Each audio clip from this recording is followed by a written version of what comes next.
Welcome to the new Rainmaker Podcast, a weekly show for visionary founders and team members alike to come together and share the heartfelt, the cringe, and the radically honest truths about what it's really like to build and work for some of the world's most exposed brands on the biggest internet stages.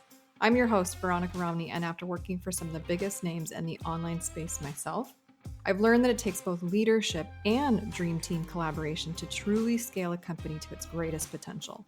You can build a business alone, but you cannot scale it on your own. And my goal on today's episode and every episode is to inspire our dreamers and empower our leaders. Make sure to follow and share my podcast with your friends and colleagues, and feel free to tag me on Instagram at vromney with your insights and ahas. Now let's make it rain on today's episode. Heather, welcome to the Rainmaker Podcast. Thank you, Veronica. I'm so excited to be here. You guys, I'm very excited. Number one, Heather has become a close friend of mine. She has been dropped into my world by a mutual friend. She's also a member of the Rainmaker residency, but I'm 100% certain I have like a huge female crush on you on a regular basis. So I'm really excited to invite her to the Rainmaker Podcast because there's a topic that I've been wanting to explore in some depth more than anything about how we show up as leaders within the organization, but how that also has such a great comparison to also how we show up at home as mothers, which is a huge reflection of what show up for your own community. So I wanted to tease a little bit what we're going to talk about, but would you mind introducing yourself to the Rainmaker community? Yeah. So I'm Heather, and oh gosh, every time someone asks me to introduce myself, like I'm at the point now where I'm like, I'm a soul having a human experience. That's what I say. I work a lot with women in leadership roles. I started my career as a social worker, quickly left social work to pursue a passion of actually making an impact in the world and not just perpetuating oppression and the system and all the things. My first big, I call it awakening, but that holy shit moment was mothering. Like that was my into personal development. It was like not this, and not wanting to become a statistic. Mm-hmm. And then quickly my ambition took over, that, you know, that primal fear of feeling like you're failing at your quote unquote job or role as a parent. Took over, and hustle culture brought me to stage 4 cancer in 2013 while I was building my business, and women were telling me like, help me with my children's behavior. And then when we would talk about implementing strategies, they would say to me like, I don't have time. Mm-hmm. I'm angry. I'm miserable. My marriage is falling apart. I hate my career. I'm like, okay, but we're focused on the children. So, which has brought me to this moment of real, like letting people know that it has nothing to do with outside, right? It's not the kids. It's not the partner. It's not the business. It's from the inside out. And when we change from the inside out, that's where magic happens. Yes, and I will gloat for you. The irony that I'm interviewing you on my podcast when your podcast has over 8 million downloads, the Emotionally Uncomfortable podcast, wildly successful, and so I have a book called Dying to Be a Good Mother. And I will tell you, so here, 2022, there were certain different investments that I did across my life. Think of it, every pillar that a life has, right? But so personal, professional, relationship, parental. And so 2022 was the year that I invested in a parenting coach for the first time because I was feeling like I could be an A+ elsewhere, and I felt like in my mothering. And it's unbelievable because and this is what I want to talk about today with you in depth. The greatest sessions I had with Dr. Hope was, she's like, hold on, Veronica, let me just get this straight, because she's very straightforward. And she's like, so you're a leader, right? I'm like, yes. She's like, and you teach other people how to be a leader, correct? I'm like, yes. And she's like, and you think you're awesome at this? I'm like, is that a question? I'm like, yes, I would like to think that I'm awesome at this. She's like, so why don't you feel like you're a good leader at home? Because clearly that's transferable. And it like shook me, right? Because I didn't feel like I was showing up as a great leader in my home with my children, with my 2 little boys. Okay, cue back in. So yeah, I want to talk to you about this because, and I know that you work with a lot of ambitious women, such as myself. I'm like your walking avatar, I'm sure. Where do you find the greatest disconnect? Because I really do feel like I can be a gladiator in my professional arena, and then I can just feel like I'm failing and flunking in my parental arena on a regular basis. Yeah. Parenting is personal growth on steroids, right? Starting a business is personal growth on steroids. Mhm. Any intimate relationship or something that you have to create or cultivate is personal growth on steroids. And I actually didn't know what leadership was until I became a parent. Yeah. And I think the difference is when you're good at something in your career, you get to like, I mean, even though people bring their work home or you're working from home, but there is a disconnect when parenting is so intimate. Like they know exactly what to say or do to trigger your deepest insecurity because that is their job. Like that is a child's job, is to trigger the shit out of you. Mm-hmm. And when I became a mother, I was 18 years old. Oh, baby mom. I was an infant Yeah. and I went from high school to adulthood. Like, did not get to experience. I was actually supposed to go away to school and everything was Changed. done. Mm-hmm. Like, complete identity shift overnight, Mm-hmm. single, on government assistance. And I just remember going, I don't want to be a statistic. I don't want to be a statistic, but having no idea what that actually meant. So, leadership in itself, now I understand this, is how you lead, how you show up, how you hold space for people, how you do the thing. Mm-hmm. And when your children are coming to you or they're doing something, they're triggering the crap out of you, right? Like, there's just something that happens, and there's something that, like, they'll just say one little tiny thing, or they don't tie their shoes quick enough to get out the door in the morning. And subconsciously, they're triggering a story within you that is deeply rooted. Mm-hmm. And you're like, what is going on? They're there to shake shit up. Mm-hmm. And when you become a conscious parent, when you decide to do like, oh, there it is, there's a trigger, that emotional response is my responsibility. I'm going to take ownership for my feelings, for my emotions, for how I react. I'm not going to blame and shame my child. And if I do, I will apologize because I'm human and I will start again, start again. And then this shows up in your business Mm-hmm. with teams, how you're leading your team, how you're supporting your team. Are you asking for help? Are you not asking for help? Like the parallel is ridiculous. And a lot of people don't see that correlation. But I feel like if you're actually working on your intimate relationships at home, you can grow faster in Yeah. your business. Yeah. No, hands down. As somebody who's gone through therapy in the past before because of a triggering event for that, or like between us, but um, I remember our marriage therapist was telling us like the stronger you are at home, the braver you are outside the home. Because you Mm, know that if I fail outside the home, I can catch me in some ways, right? Um, yeah. do you know what it is for me? I was thinking about this because I was really looking forward to talking to you and how you show up on every day. Like when I get a box from you, it like just, oh my gosh, it's like a little golden nugget in my box. I'm like, yes, it's like a little truffle. I'm so excited to Are you open it. talking about the one where I'm crying and I'm like, help No, the one that you're swearing and telling me that I'm that one. me? That one's the one I star. But I think what for me is hard when I parallel is a great word, but when I contrast and compare my professional arena and why I enjoy it so much being that kind of gladiator in my head, that Amazonian badass that I see myself as. I think that's because like in business, there's this gamification where I'm constantly up leveling. I go from level 5 to 10 to 15 to 20 to 200. And it's like, it's a game. It's fun. I'm in control. And maybe that's because maybe that says more about my nature, the control element. Mm-hmm. With my kids, so now my children are 6 and almost 9, but it doesn't necessarily feel like a gamification in my parental arena. It feels like Groundhog Day every day. Every day I take them to school. Every day I feed them. Every day we have the same fight about getting in the shower. It's like the Truman, same thing all the time. And it like just works away at my patience. And Mm-hmm. I think the guilt comes from me is like they get the worst of me because I show up so powerfully in the time that they're away from me at school. And then when they come home, I'm like, damn it, they're really not getting the best of me. And that's where the guilt starts to set in for me personally. Mm-hmm.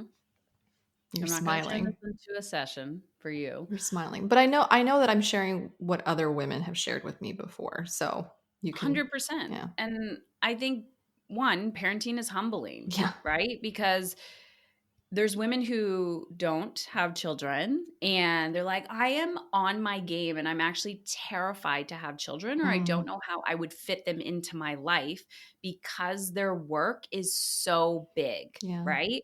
And I take a step back from that. Like, one, it is supposed to be challenging. I think we have to stop with the perfectionism. And this is for life and work. But I take a bigger step back to this. And this kind of goes way back to where I started or why I do the work that I do. And even the book, like the title's Dying to Be Good, Yeah. right?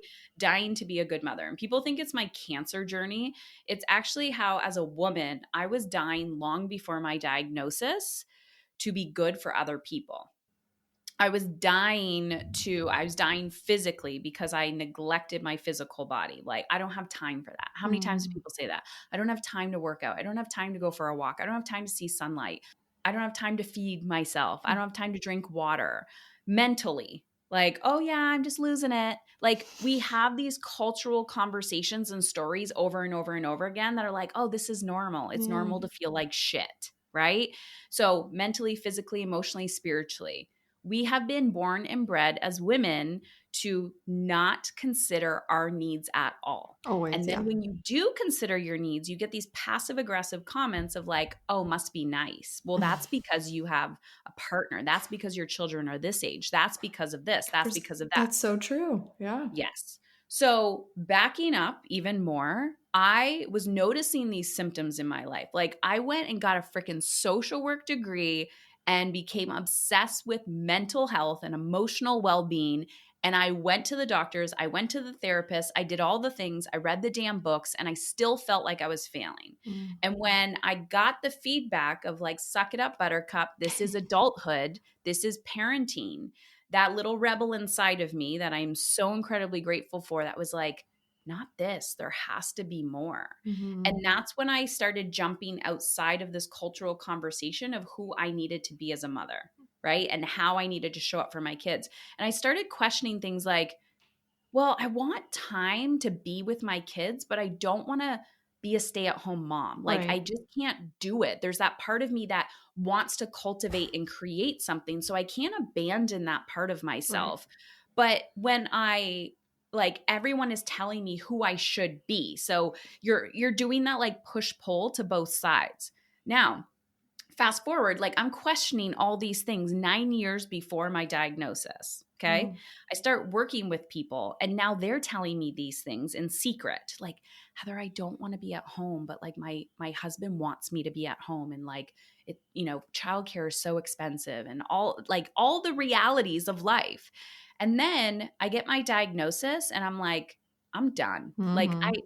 Veronica, I Mhm. checked that suffering box. I was like, I will never suffer again.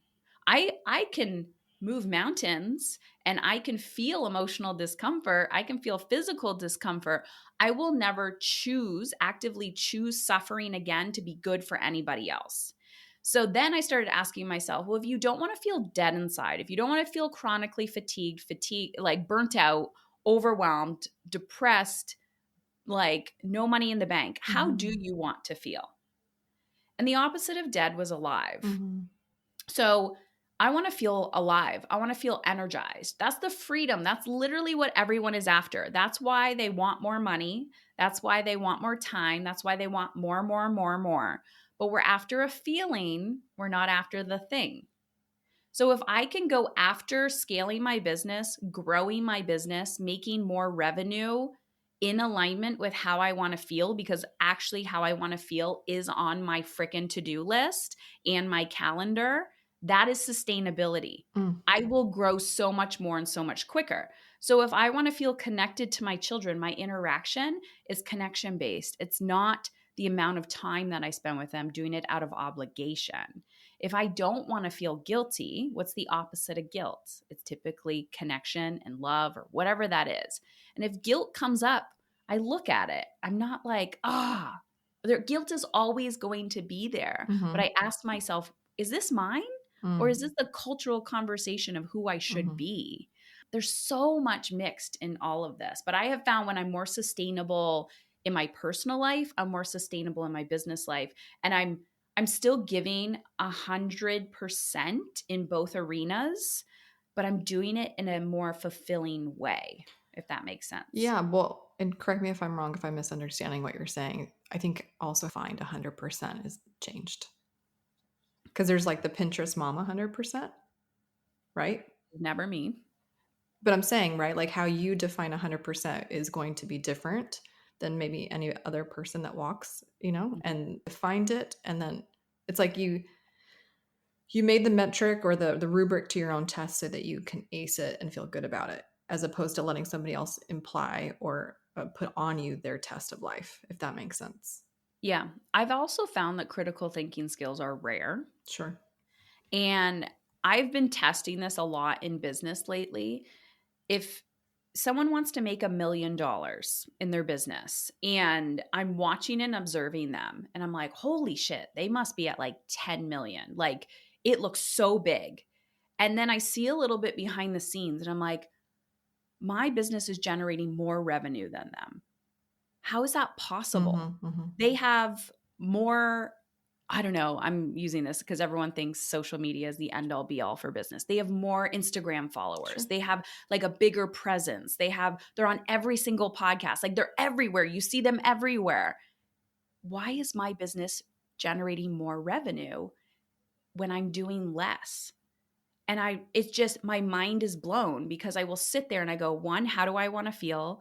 And I do less better. I double down on what is working and I refine a strategy instead of spewing my energy all over the place. Mm-hmm, And I've mm-hmm, done that in personal life and mm-hmm, professional life. mm-hmm. So yeah, it's so fascinating to me what we think makes success versus the reality of success. And that is both at home and in work How business. often do you trim the fat or audit the list? Even because right, what you just said to me was like, or I guess inspired me, was like, okay, my kids are in a plethora of activities, right? Where they have ninja camp, they have soccer, they have football, they have this, they have that. And for a couple of years, we actually didn't do a lot of that. And we kind of felt like we were behind because all the other parents were doing it, but we just felt like it was just too much. Mm-hmm. And now we're getting that feeling again, like we want to trim back down instead of 3 ninja classes a week. Let's. So I have a regular conversation with my spouse, like, is it too much? At what point? There's that line where you tip over and being too much, doing too many things, even with the little beings that we have. How often do you feel like you or your companion are also kind of doing that self-assessment, that trimming? Weekly. Really? Yeah. So there's actually a concept that I teach. It's in my book. It's called energetic time management and is managing your energy, not your time. Okay. So I'm very connected to how I feel. So when I'm overwhelmed, I'm like, okay, cool. It's just like a big week. If that's spilling into like multiple weeks or a month, I'm like, this is not sustainable long term. I'll Okay. get through it. I'll get it done because I won't give up and I will be a freaking workhorse, but I know that's going to kill me later down the road. Right. Like, yes, I have evidence that happened previously, but I also have evidence that I can get to the same result and feel fully alive and energized, which is exactly what everyone is after. They're not Right. after the thing, they're after the feeling. Right. So I have the belief that it's about the feeling, not the thing. So I also don't want to be in this relationship with my children where I'm constantly fighting and arguing with them. So we just did this. My children are currently not in many activities. But this summer, 2 out of 3 decided they want to do soccer. Well, if you start something, you're going to finish Right. something. Right. And we get like midway through and all of a sudden, no, like both of them don't want to go to soccer. The anxiety's high, whatever. And I'm like, we're going to process. This is an opportunity to work on processing anxiety instead of, and I'm not going to yell. Like, I refuse to yell. If I'm losing it, that is showing me that it's not sustainable. And I would much rather just Mm. opt out. And I'm like, you know what? We can sit on the sidelines today, but we're showing up. We signed up for this. We're going to show up. So I said to my little one, I was like, I was joking around. I'm like, so do you want to do soccer next year? And he's like, that was horrible. Never again. So I'm like, cool. But if I was that type of parent that was like, I'm a soccer parent. We're going to do it every year, whether you like it or not. Suck it up, buttercup. Like, there's so much more that I'm teaching him. But instead, I'm like, what do you want to do? Yeah. And we can sign up for it, or we can just cultivate it at home. But we're still revving up post COVID. We didn't go the all or nothing, like, okay, now get back into everything. But I have actually really, really observed, like, all three of my boys are very, very different. Yeah. And how we grew up is like, we all do the same thing. And if you Mhm. suck at it, you get a tutor for it, or we Mhm. double down and we get you extra, extra sessions. But yeah, we're constantly like, what do you need? That's another interesting thing. My husband and I kind of have this, I'll be like, what do you need from me? Like today, or what do you Oh, need we from do me that this every week? morning too. Yeah. Yeah. I'm like, what do you need from Mhm. me? And he'll be like, nothing. Or, I have like, the kids need to be at two different appointments. So like, I'm going to need support. So there is that communication that goes on.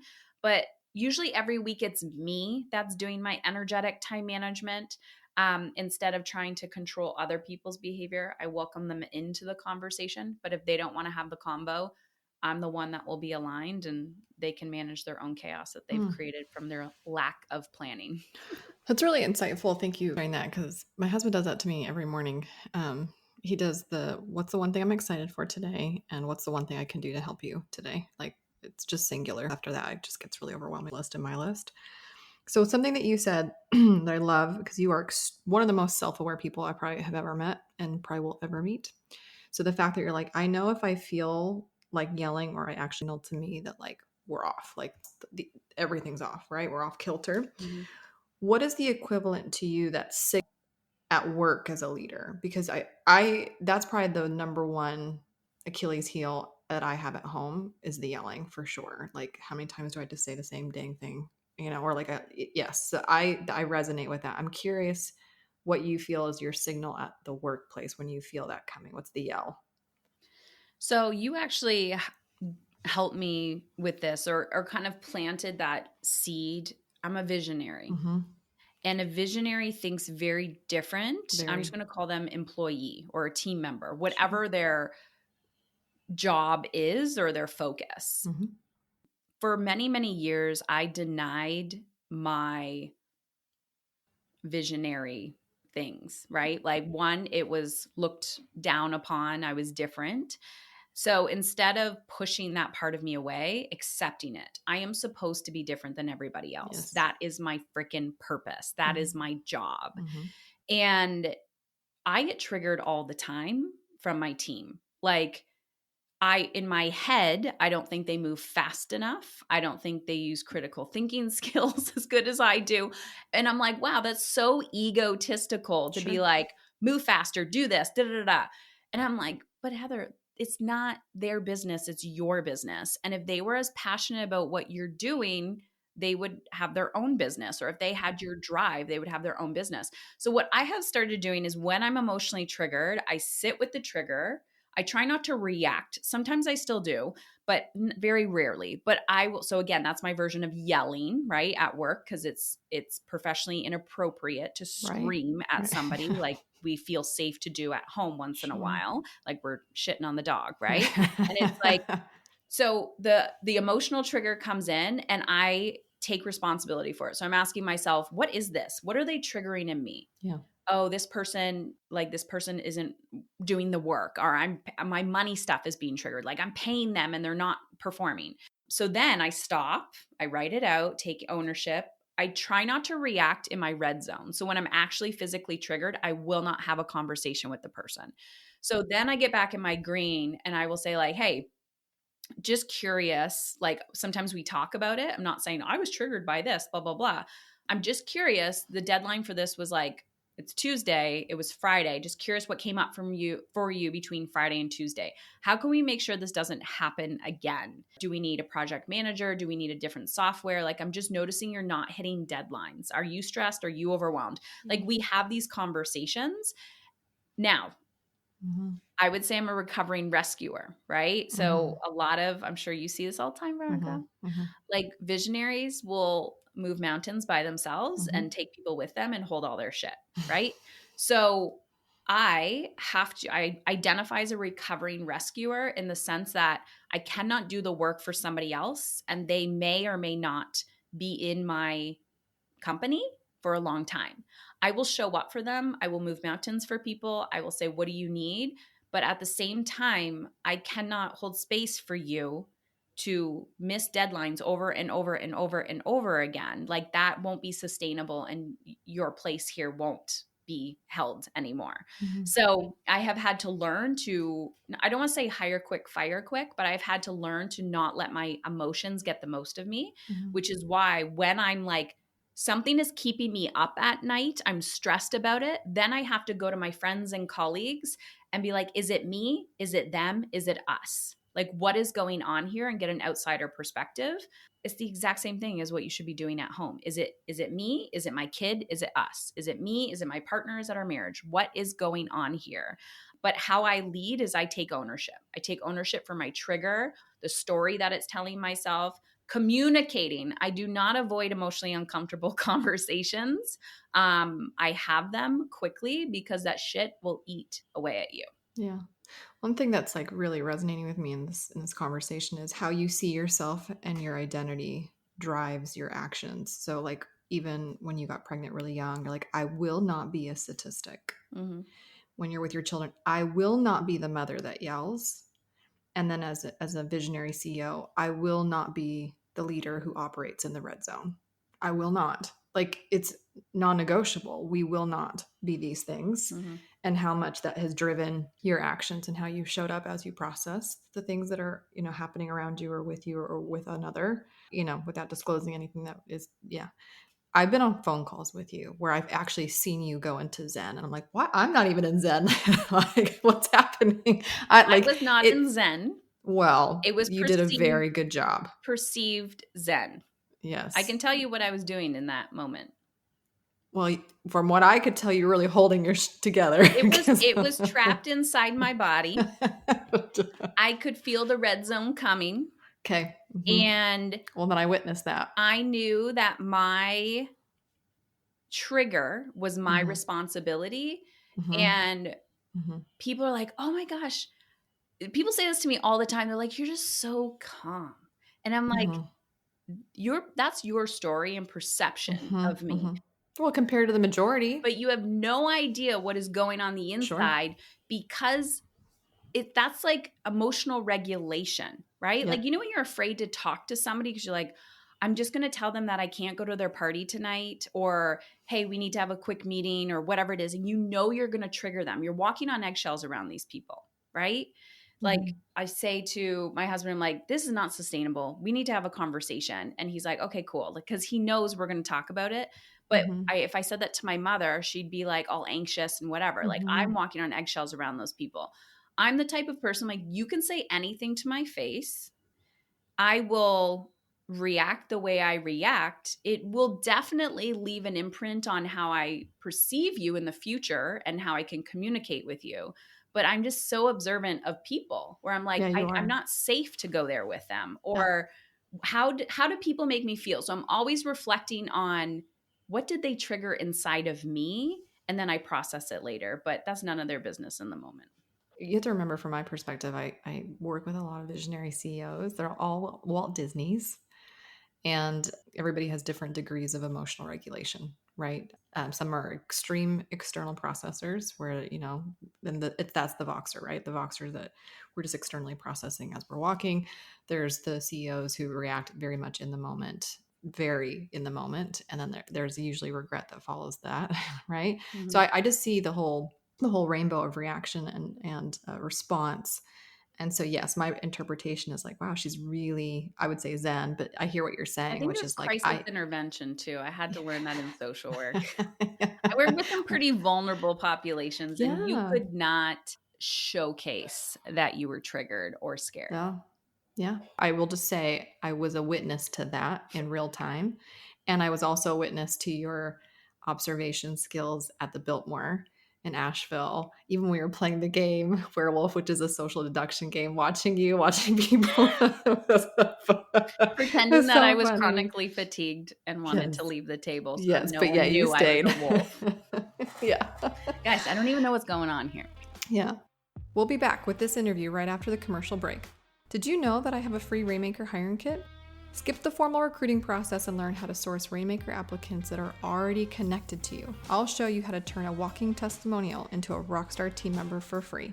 Head to veronicarami.com or click the link in my show notes to get your hands on the free Rainmaker hiring kit. Now let's get back to the show. But the other thing that I want to highlight that you said for the listeners, because I think I'm taking this away as a golden nugget as well, is how you don't think in black and white.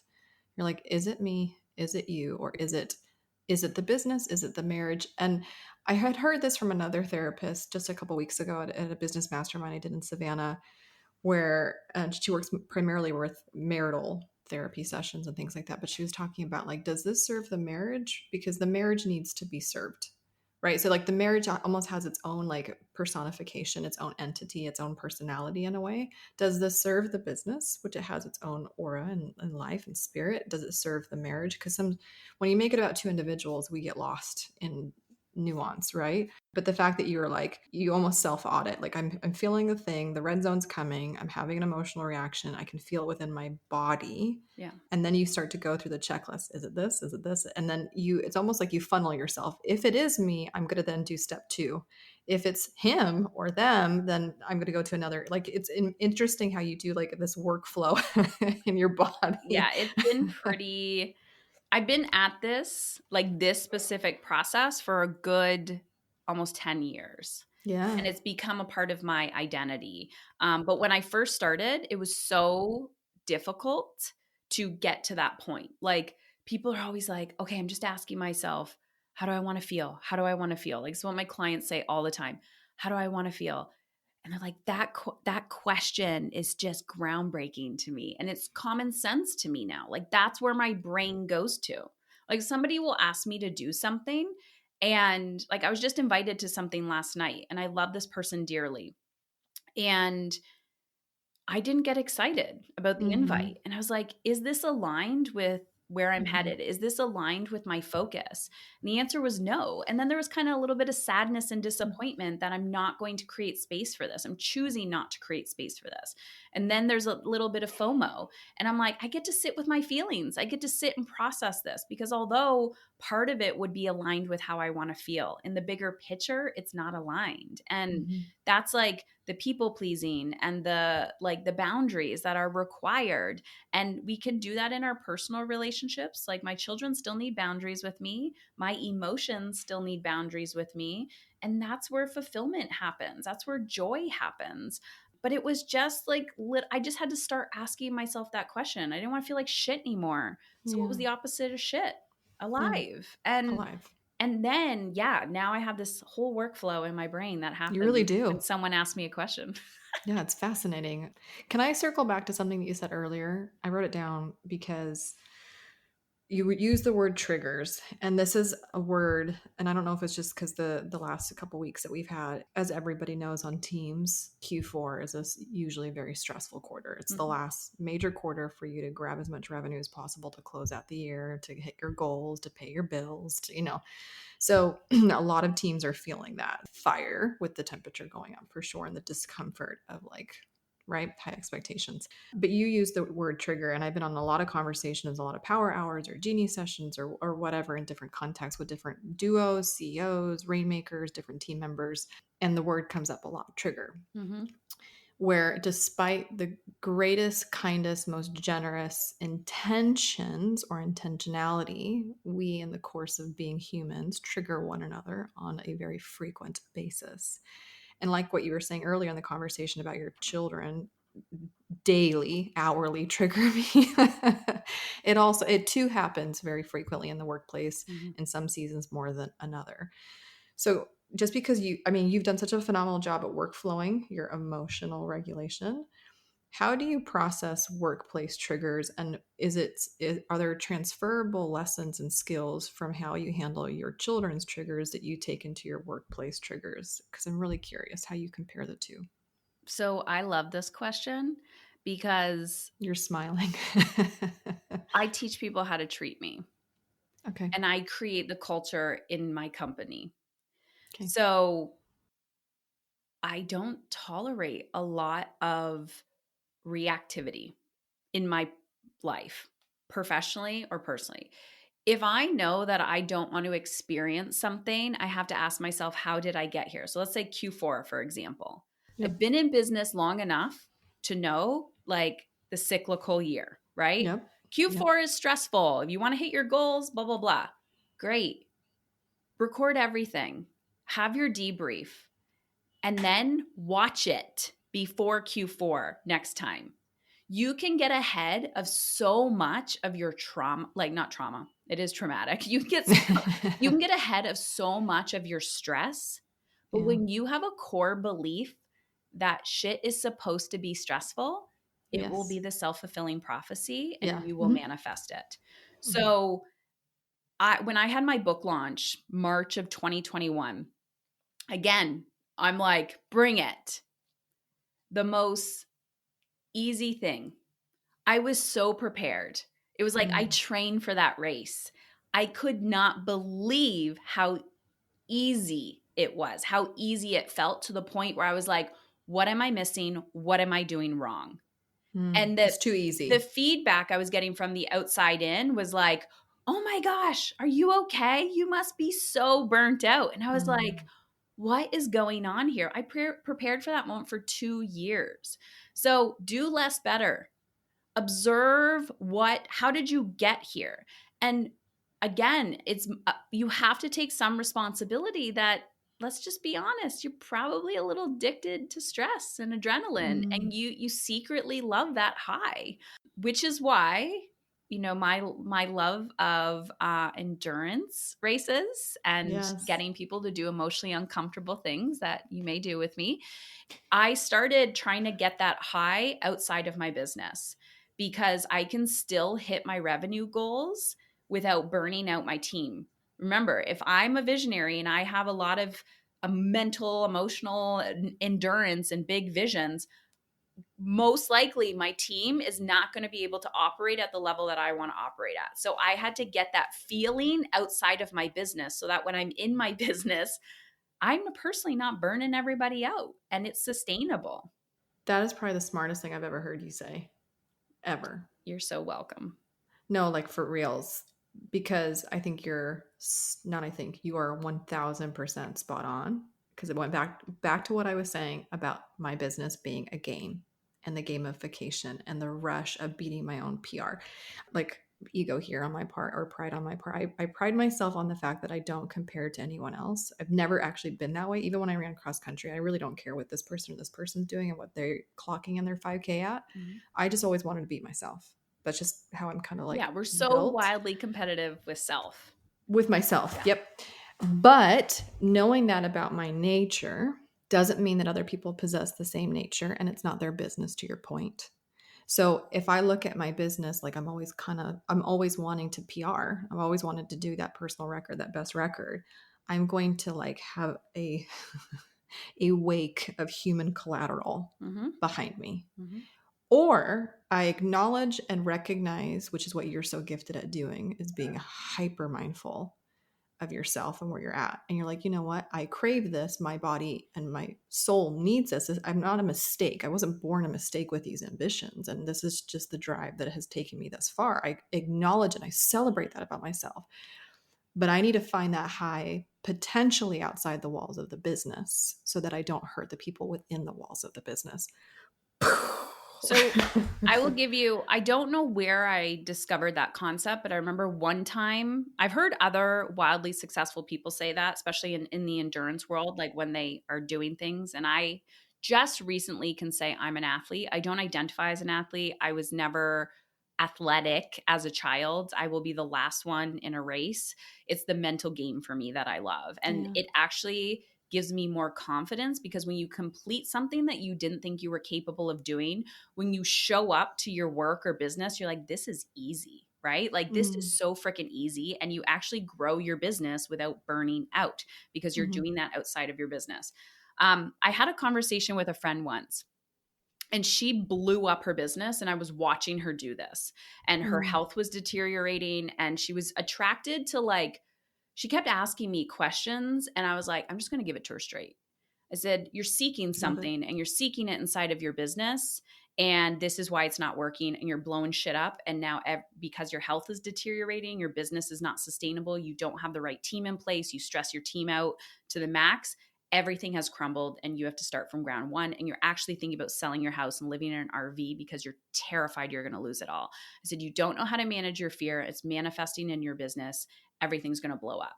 And she was like so defensive in her reaction towards Oh, for me. sure. And I said it with like soft edges. Yes. And then like a year later, after all of this happened, she said, you were right. I just didn't want to hear that because it was Oof. uncomfortable for me to actually look Mhm. at myself. I wanted to blame everybody else. Now, Mhm.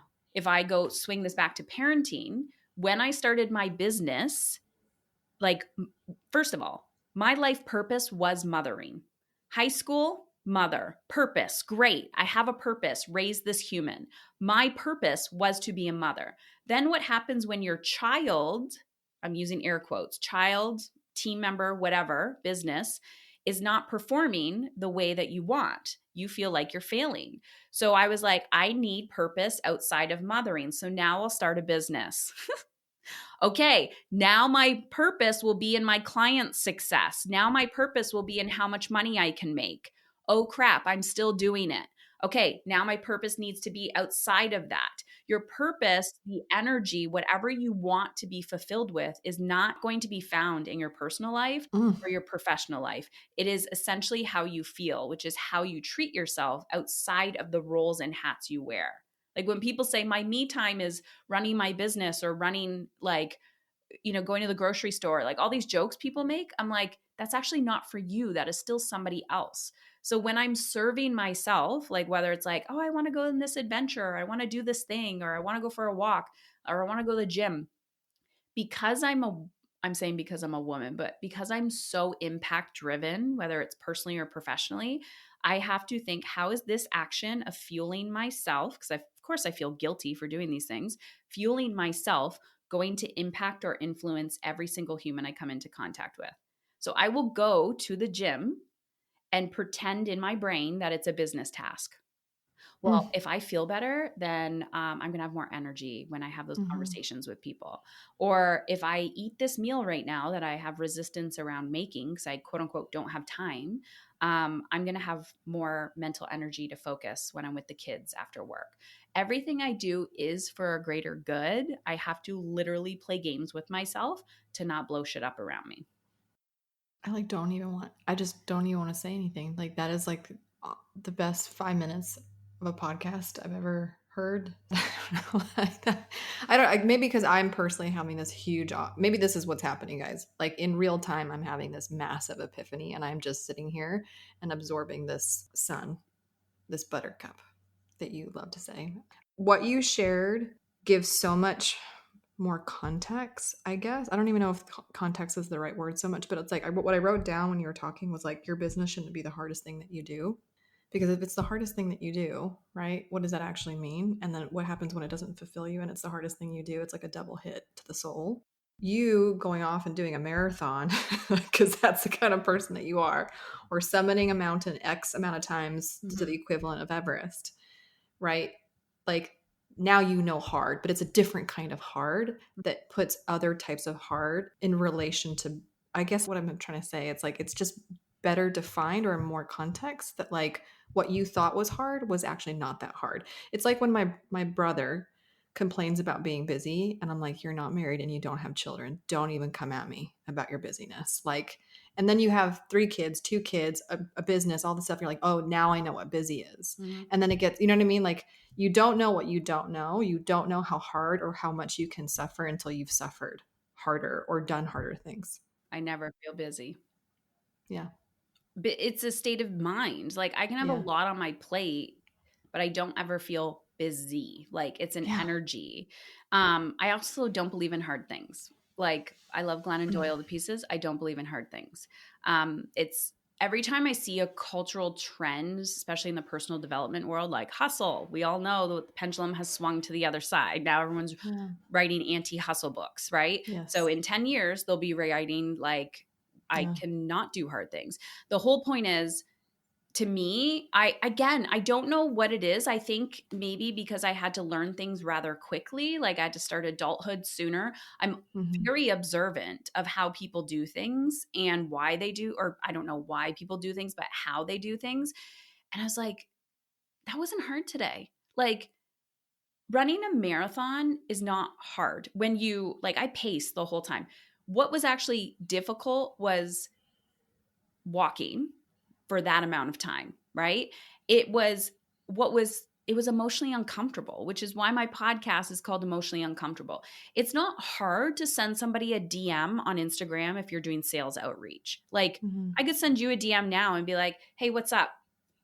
That's not hard. What's hard is if you were a potential client and I'm attached to a story of rejection and now I'm The sending you a outcome. message and I want to puke. That's emotionally uncomfortable. It's not hard. So when I started shifting, because I was addicted to hard, hard got me sick. I could do hard things. I can make my whole Mhm. life hard. But if I could Mhm. just make it emotionally uncomfortable, I could not only sit with my fear of rejection or fear in general of like, what if I fail and I don't like finish this, but then I could also sit with my joy when I wanted to like run away, or my good feelings, or I could sit with my discomfort of not responding to my needy friend's text message who asked me what I'm doing on a Tuesday afternoon when she knows I'm fucking working, right? Like, Mhm. hey, no, I can't do that random thing right now. And I'm just going to hold space and I will respond after. I'm going to hold those boundaries. That's emotionally uncomfortable. It's not freaking hard. So when I'm telling myself, oh, this is so hard, Mm. this is so hard, of course I'm going to avoid it. But if I'm just like, okay, it's just emotionally uncomfortable, I'm more aware of what is going on inside of me, which again helps me when I'm leading other people. This is not a hard conversation to have. It's just emotionally uncomfortable because I know I'm going to trigger the other person. So, how can I do it in alignment with how I want to feel, which is Mm. compassion, empathy? Well, and to your point, what you were saying before, it's a self-fulfilling prophecy. So if I look at my children and go, my children are really hard, they will absolutely be hard versus like because a challenge is like, it's a challenge can be fun. It depends on how you look at certain words, but like when you appendage words to certain situations, especially if they're negative connotation type of words, it will be a self-fulfilling prophecy for sure. So I've been more careful around even the language I use around my parenting. Like my children aren't difficult, my children aren't hard. Mm-hmm. Today was a little bit more challenging than yesterday, but I love a good game. So like I have to give myself that pep talk. But you are extraordinary. Like I'm going to like literally personally re-listen to this Mm-hmm. podcast and then have my husband listen to this podcast who wants to buy an ice bath and bought a sauna You're like getting to there. do You're all the getting things. there. I'm getting there, yeah, like you. But yeah, I've had a lot of epiphanies on this Mm. conversation about just if you're not finding what you need in the realm of parenting or business, then don't be so linear thinking and find it elsewhere because the goal isn't to quiet your ambition or your drive, but possibly there's other arenas that you can fulfill that and not have human collateral behind you in the process, which is like, And if you avoid your ambition and drive, you will become angry and resentful at those you love. So you got to yes, feed that ambition and drive and yes, know that that is part of yes. your fulfillment as a human. Yes, and this is why people do crazy stuff like marathons and jumping out of planes. And now I totally get it. And we'll be doing. I'll watch 2023 year, 2020. Well, no, 2023 goal resolution is to do something extremely uncomfortable every month. Perfect. I will send you my list and be I like, know. pick it. Let's go. Okay, where can people play with you? Where can people hang out with you? Where can people, other than like listening to your wildly popular podcast and Mhm. of course getting your book, but you help women all the time. So where can they be helped? Yeah. I actually recommend they download this quiz that I created. It's called the Life Alignment Quiz. And it's like these four pillar inner leadership skills. It takes you 2 minutes and it shows you exactly where to focus. So we talked about boundaries, energy management, time management, purpose, all these things. So you can go to Heather Chauvin, CHAUVIN.com/life quiz. I give you so many freaking resources, play, drop, do all the things. And I also love when people send me a DM on Instagram. So Heather Chauvin. Let me know what your biggest takeaway was. And I'm a real human. I will talk to you in my DMs. You're one of the realest of real humans that I know, and this is why that's why we think we bonded so well so quickly. It's Thank you, because like you're the real Veronica. deal, and I love it. Thank you. Okay, thanks for joining us on today's Rainmaker podcast. Thanks for listening to the Rainmaker podcast. We believe you can't get real results or have real relationships that last without being real first. If you resonated with today's episode, leave us a review so we can keep serving up the truth and tips that help you become the empowered leader that I know that you are. And always head over to veronicarami.com to check out all the free resources I have for you and the show notes from this episode. Until next time, my friends.